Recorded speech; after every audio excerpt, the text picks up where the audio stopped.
নমস্কার বন্ধুরা, আজ আবার আপনাদের কাছে আমি হাজির হয়েছি সুতপা পাল, রান্নাঘরে সুতপা, ছোট্ট ইউটিউব চ্যানেল আমার। একটা চপ তৈরির রেসিপি নিয়ে। তো আমি এখানে চপ করার জন্যে এখানে একটু আলু সেদ্ধ করে তার মধ্যে পেঁয়াজ কুচি, লঙ্কা কুচি, বিভিন্ন ধরনের গুঁড়ো মশলা, বাদাম ভাজা, নারকেল সব কিছু দিয়ে এটা মশলাটা আমি তৈরি করে রেখেছি। আর এখানে আমি বেসন, তার সঙ্গেও একটু ওই জিরে গুঁড়ো, ধনে গুঁড়ো, হলুদ গুঁড়ো দিয়েছি, আর লঙ্কা কুচি দিয়েছি। একটু খাস্তা হওয়ার জন্য আমি এখানে একটু দিয়েছি চালের গুঁড়ো বেসনটার সঙ্গে, যাতে খাস্তা হয়।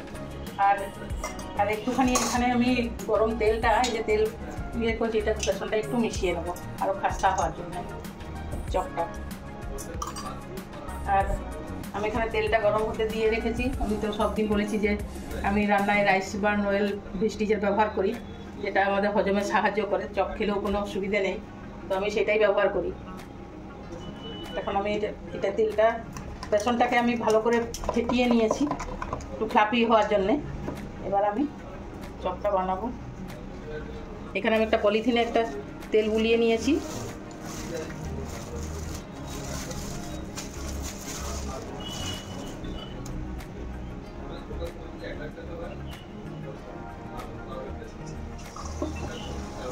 তেল আমার গরম হয়ে গেছে। আমরা বাজারে যে চপ খাই সেটা দীর্ঘদিন কড়াইয়ের তেল হয়তো কোনো দিন শেষই হয় না, সেটার উপরেই ঢালা হয়, সেটা যার জন্য আমাদের সব শরীর খারাপ, পেটের গণ্ডগোল এগুলো হয়। কিন্তু আমরা যদি বাড়িতে চপ ভেজে খাই তাহলে আমাদের প্রত্যেক দিন টাটকা তেলেই রান্নাটা হয়। আর চপ খেলেও আমাদের একটা দিন যদি চপও খাই তাহলে আমাদের কিন্তু আমরা শরীরটা সুস্থ রাখতে পাবো, অথচ খাওয়াটাও আমাদের ভালো হবে। আমি আরেকটা বানিয়ে দেখিয়ে দিই। আর এই আলুর মশলাটা আপনি যতটা টেস্টি করতে পারেন নিজের চপ, কিন্তু আপনার ততটাই টেস্টি হবে। আপনি নারকেল, বাদাম এইসব বিভিন্ন ধরনের জিনিস দিয়ে যতটা টেস্টি করবেন চপ আপনার ততই টেস্টি হবে।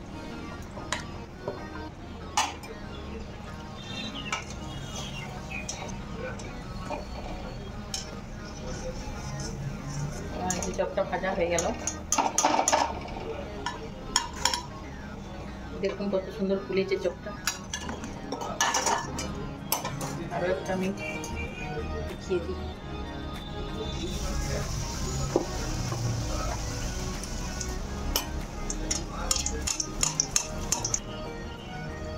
আপনারা কে কোথা থেকে দেখছেন আমার এই ছোট্ট চ্যানেলটা সাবস্ক্রাইব করে যাবেন, দিলে আমি আরও নতুন নতুন রান্নার উৎসাহ পাবো।